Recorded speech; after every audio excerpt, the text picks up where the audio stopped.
Okay, we go to the next sutta, 12.10.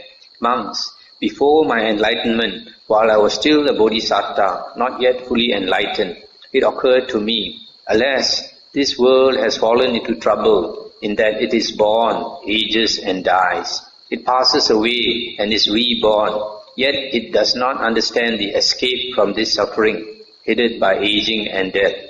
When now will an escape be discerned from this suffering headed by aging and death? Then, monks, it occurred to me, when what exists, does aging and dying come to be? By what is aging and dying conditioned?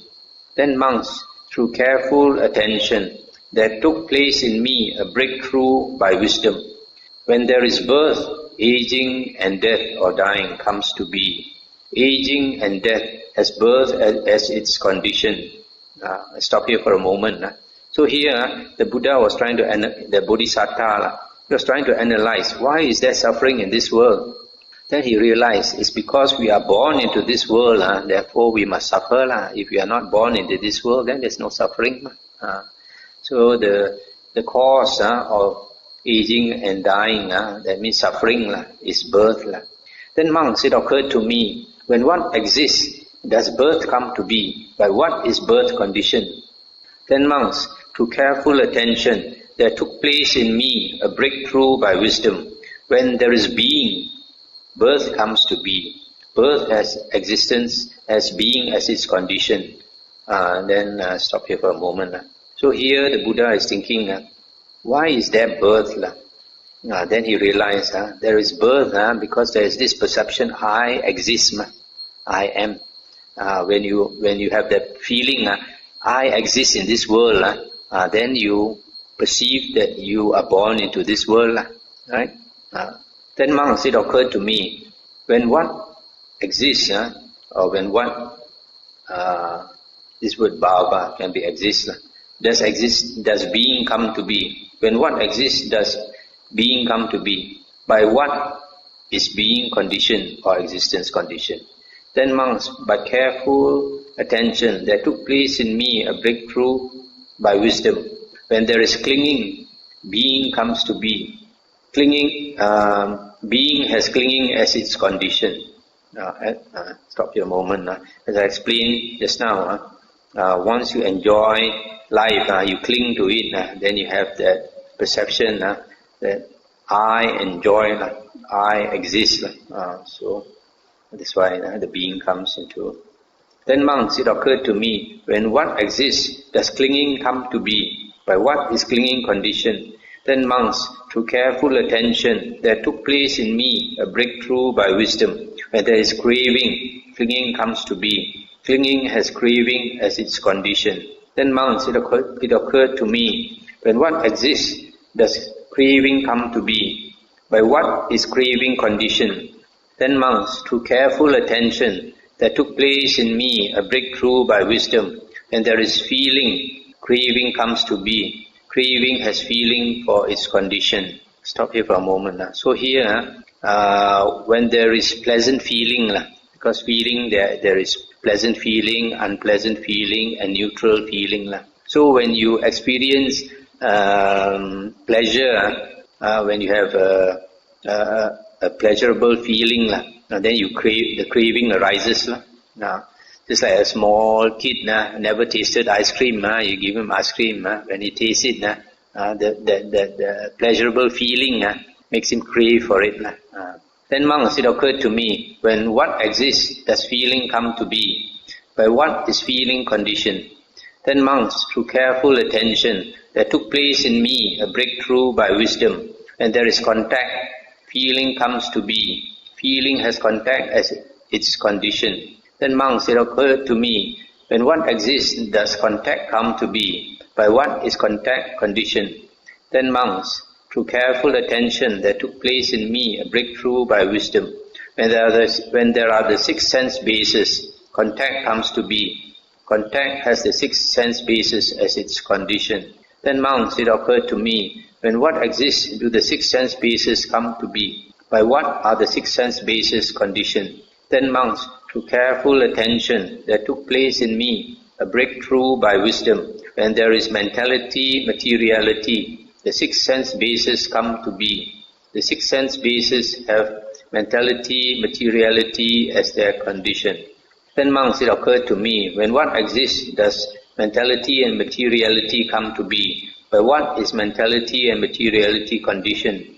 Then monks, to careful attention, there took place in me a breakthrough by wisdom. When there is consciousness, mentality and materiality comes to be. Mentality and materiality has consciousness as its condition. Stop here for a moment.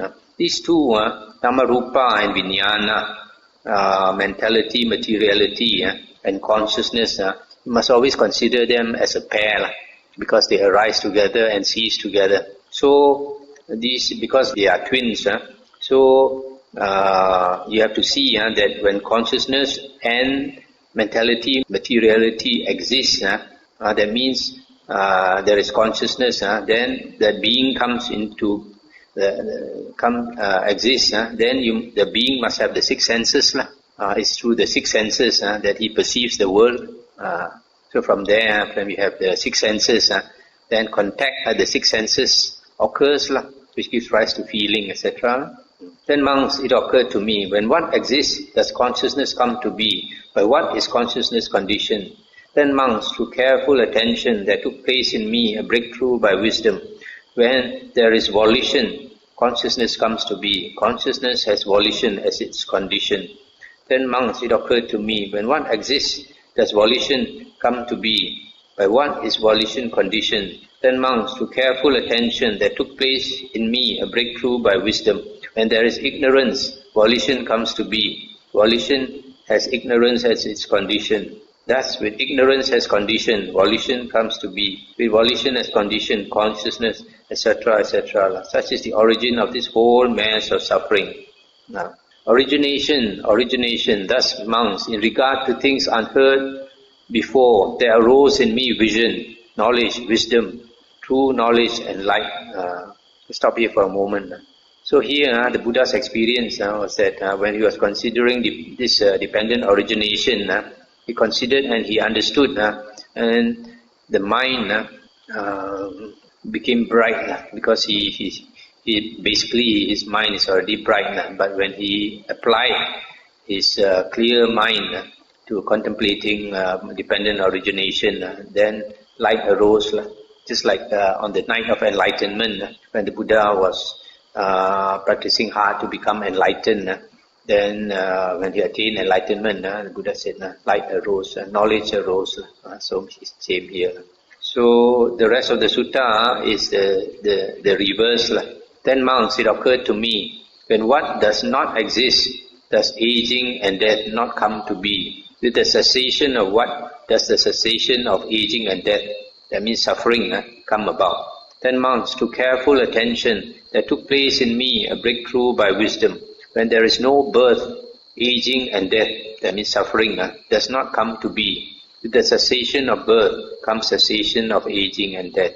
Then monks, it occurred to me, when what does not exist, does birth not come to be? By the cessation of what does the cessation of birth come about? Then monks, to careful attention, etc., then he realized, when there is no being, birth does not come to be. With the cessation of being comes cessation of birth, etc., etc. So I won't repeat the rest. The links, the 12 links are quite the same. So here you see, sometimes, like in this case, the Buddha comes to understanding just through logic, just thinking clearly. Why is there suffering? When you contemplate the reason for suffering, then you realize it's because this world is a world of suffering. So it's because we are born into this world that we suffer. If we are not born into this world, then we don't suffer. Then why are we born into this world? Because we have that feeling, I exist, I am. Once you have that I, then you see yourself in the world. Then why is there bhava, that being? Because of clinging. We cling. That's why at the moment of death, we refuse to die. We still cling to life. So that strength, that willpower brings us into the next birth. Okay, since these suttas are quite tough going, I won't go fast. I'll stop here for the moment. We can discuss. This type of suttas are not easy to understand, but if you take the trouble to understand, the Buddha says, he who sees dependent origination sees the Dhamma. So when you see the Dhamma, the Buddha says, you have attained the Dhamma Chakku, vision of the Dhamma, that makes you a stream enterer. That's why it's important to go through these suttas and try to digest it, try to understand. It'll be easier to understand if you have a clear mind, or that clear mind comes from meditation. Any question?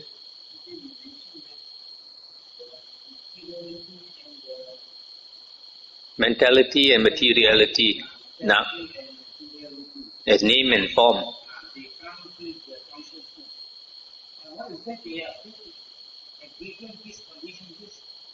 Actually, it's not necessary that these conditions, that it can be the other way also. It's just convenience lah, because in some other sutta it's explained that they come together. Just like some suttas, they explain because of ignorance, you have asava. Asava is mental, uncontrolled mental outflows lah. And then some suttas, they have the reverse. Because of asava, you have ignorance. So you must see more suttas to understand. Cannot be what we call si pan. Oh yeah. I mentioned the two arise together and cease together. They come in a pair. You cannot separate them. Because when you have consciousness, you must have an object of consciousness. As far as these six consciousness are concerned, they must always have an object. It's only in the state of parinibbana that the Buddha says that ultimate state is that a type of consciousness without object.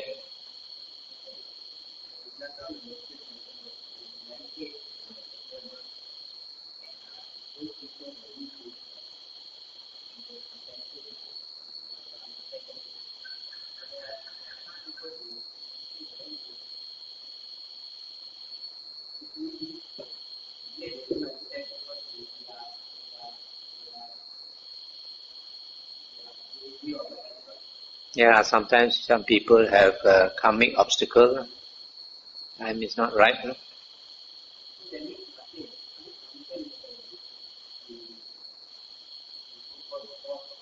Mm-hmm.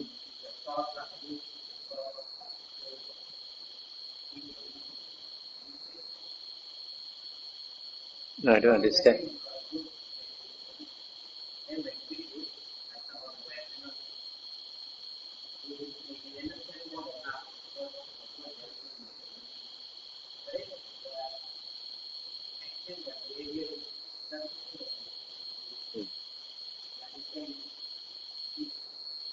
That means they are not spiritually mature enough.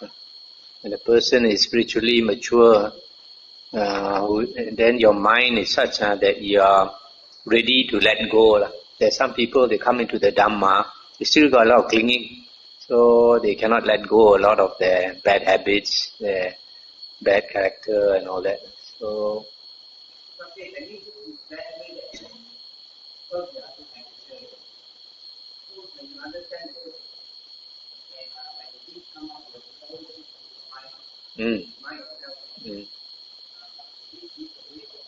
Yeah, must always see our mind and admit our faults. There are some people who always refuse to see their faults, And inside, even you try to tell them, they get angry.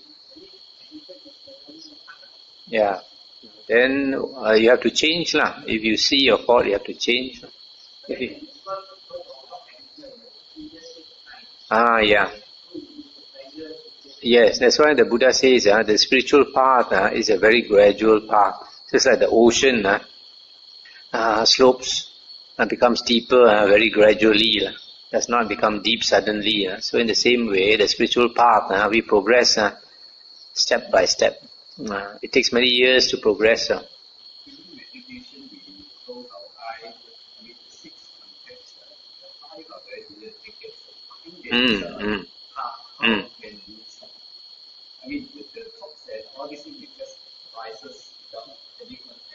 Because of worries, because of obligations and all that. That's why the Buddha encouraged people who want to practice the spiritual path to renounce the home life. If you have a business to worry about, a family to worry about, you don't have to do anything. I just pop up, keep popping up. Yeah. Yeah. Yeah. Yeah. Yeah. From habit. Habit is one thing. Another thing is because you always have all these worries. In fact, like doing business is very bad for the mental cultivation for the spiritual path. People maybe who makan gaji, they work for somebody else, they don't have so much worries. If you are the boss, you have so much worries. How to let go? How to stop worrying?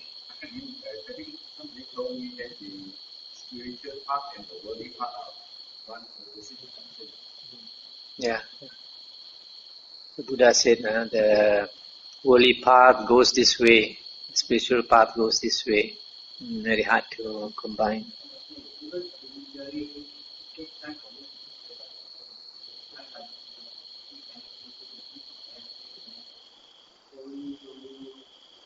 Yeah. Sincerity the most important, whether you are sincere to walk that path or not. A lot of people are not, they say only they want to walk the spiritual path, but they cannot let go, is it? If they cannot let go, then they have to let go.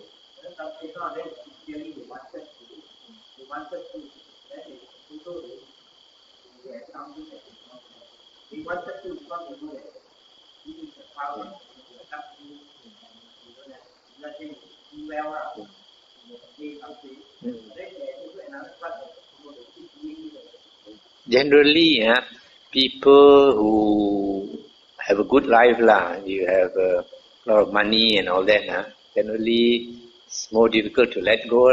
But in the suttas, the Buddha, there's one sutta, I think in the Majjhima Nikaya, the Buddha says that is not always the case. The Buddha quoted a case of a poor man, and his wife is ugly looking and old, and he's got empty house, got nothing, old people money and all that. Still, you ask him to let go also, he cannot let go. I see, not necessarily that he's poor, he can let go. On the other hand, you may have somebody from a very rich family like Siddhartha Gautama. The wife is young and beautiful, and the family is rich. In spite of all that, also he let go and go off. So it's the time. Every one of us, we have a time. Whether your time has come or not. When your time has come, nobody can hold you back. Yeah.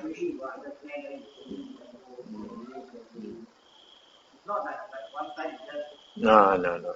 If you let go too fast, then you will also go back. Yeah.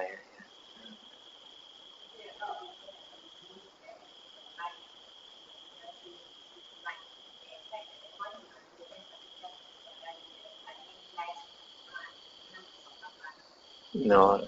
Oh. No. When we see the light of the Dhamma, it's not a physical light. It's the understanding of the Dhamma.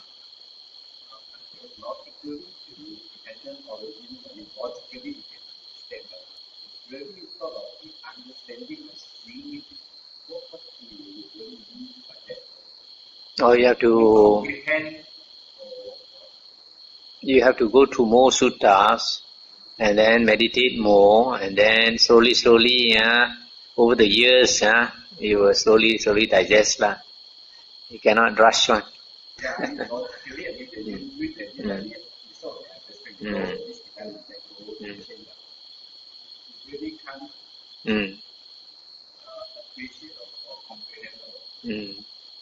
Takes time. Also, you must know Why we want to know this sequence? Because we want to break this chain.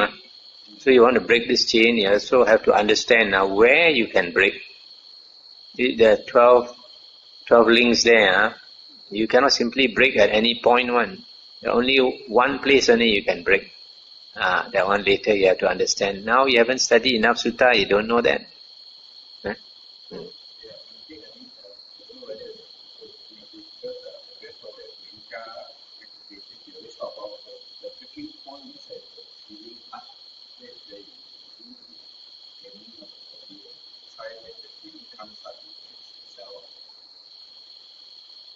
Not so easy. Not so easy. Because when the anger comes up, it's ready, you flare up ready before you. I know of one teacher of this particular meditation. He was practicing and teaching for many years, and finally he realized it doesn't work. Just to see it is not enough.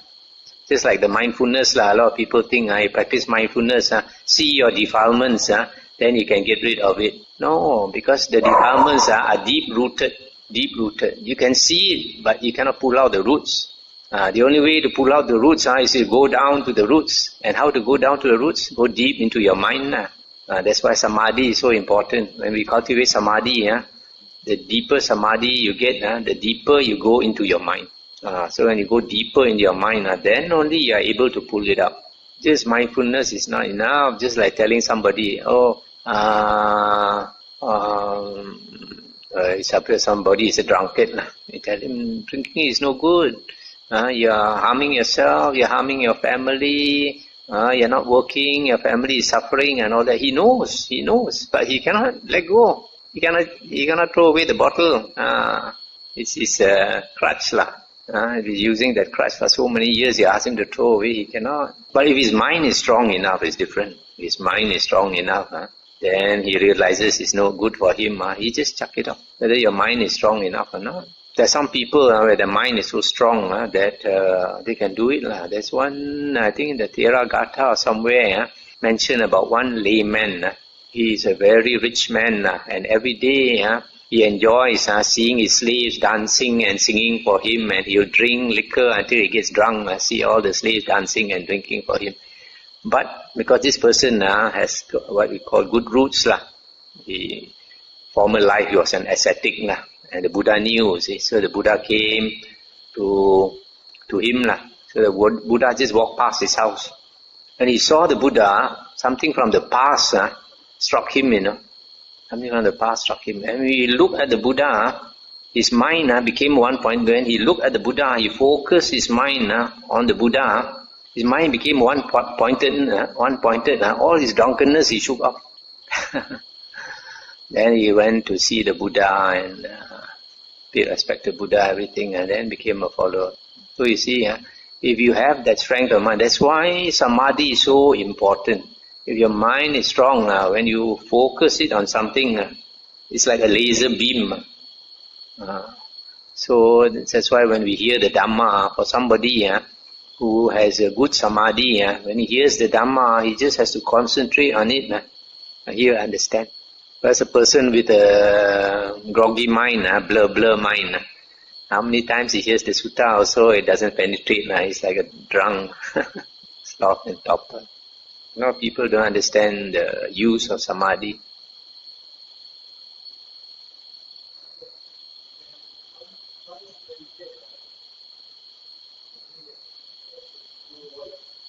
Yeah?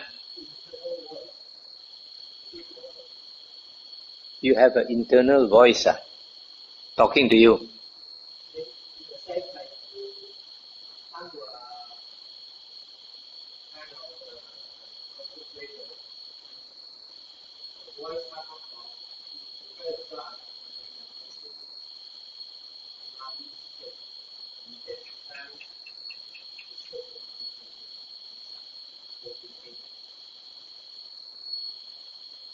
That probably is the mind is not concentrated enough, so you still have this talking in the mind.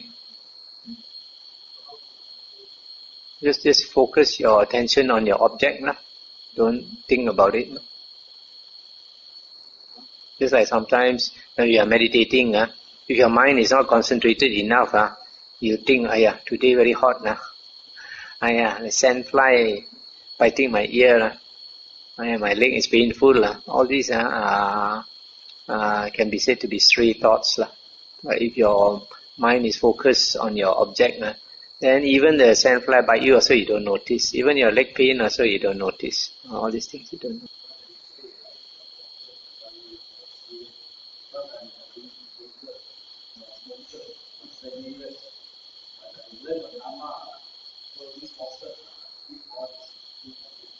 Oh, so I do to you.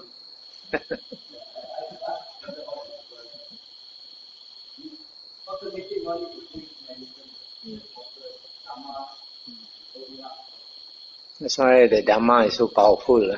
Like the bandit Angulimala. So many people try to catch him. So many people try to kill him. Nobody could fight with him. But the Buddha, just with words of Dhamma, changed him completely.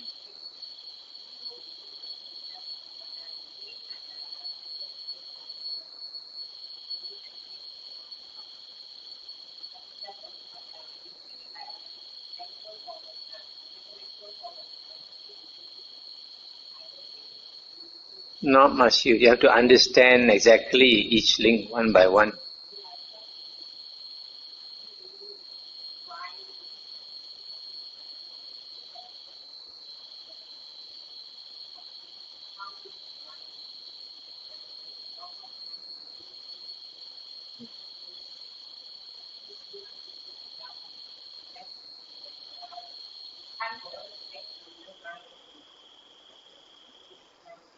That's why we have to combine our study of the suttas with constant meditation. Meditation is to sharpen our mind. Then we study the suttas to give us that wisdom.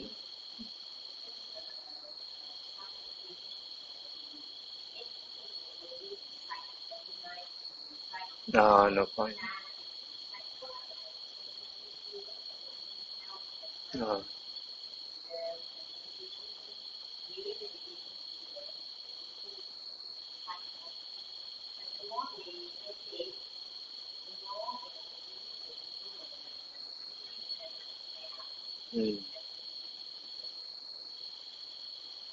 If they want to recite, I think it would be better if they recite in their local language. At least they can understand.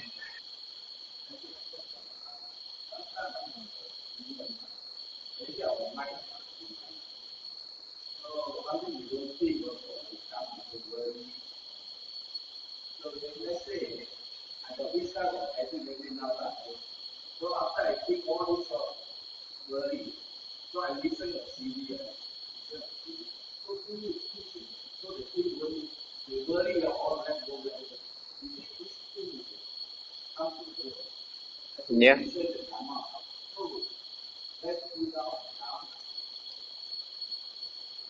You have the interest in the Dhamma, so when you listen to it, it appeals to you. But some people who don't have the affinity for the Dhamma, they cannot listen. Yeah.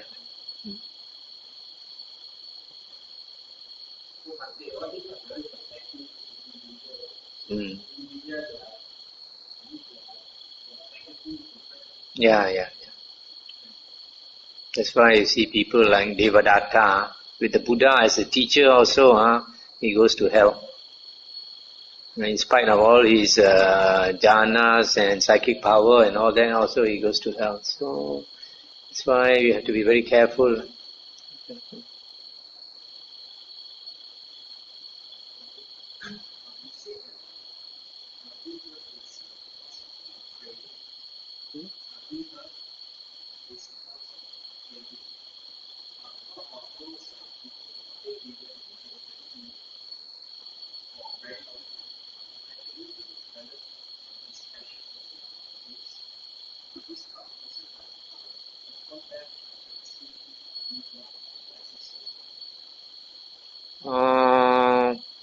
The only way not to be reborn is to have dispassion. You totally tired of the world. So if a person is bedridden and is sick of the body, he may be sick of his body, but he still cannot let go the grandson, the granddaughter, the son, the daughter, and all that. So the attachment, there are many types of attachment, is it? So it's not just body only. If you have any kind of attachment at all, you still cannot get out of samsara. For example, there are some people, maybe their business goes bankrupt, and then they go and commit suicide. They don't want to live anymore. But they still come back, because even though they don't want to live, actually inside, they still want. That's why many years ago, I saw in the newspaper about one young man in Singapore. He jumped from a high building. The moment he jumped, he realized he doesn't want to die. And he shouted, I forgot what he shouted, I want to live, or something like that. Too late, he realized. I also know somebody who, out of depression, he tried to commit suicide many times. He did not succeed. Finally, one day, he jumped into the mining pond. Then when he was drowning, he panicked and swam out of the pond. You see? You think you want to die, but when you're about to die, then you realize you don't want to die. The clinging inside there, the ego, you haven't let go of that ego. As long as you have the ego, you want to live, you want to protect the life. The instinct to survive is a very strong, I think, will to live. In fact, later I'll explain that's the cause of this round, this 12 links, is because of this will to live.